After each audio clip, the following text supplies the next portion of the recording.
Stop your grinning and drop your linen.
Mega City 4, the Megas, however you remember them.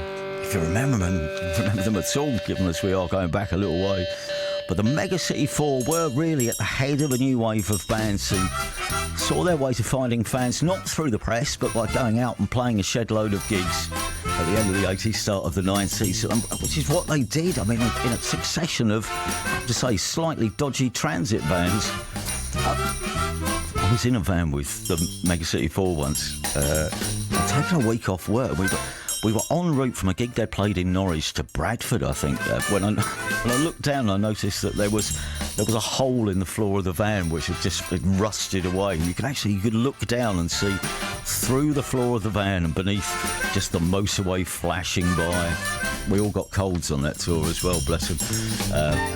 But they did help start a trend that, say, come the late 80s, early 90s, there were a lot of bands taking to the tour circuit, helping to, I think, revive what had been a relatively sleepy live scene for a while. And I think, in a way, the grassroots venue circuit we know now owes quite a lot to those bands. So, the Mega City 4 from their album Transophobia, that was Severe Attack of the Truth.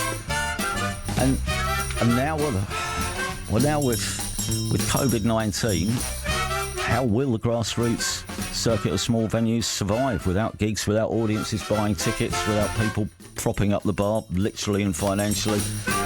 How long can venues live on? Or, are there solutions to their problems? Can we look forward to all being back down the front sooner rather than later? You'll be able to hear in the next 3 hours from Mark David from the Music Venue Trust, Sybil Bell from Independent Venue Week, and various promoters telling their own stories from venues from Sheffield to Cardiff and back to Bedford. And your thoughts too, please.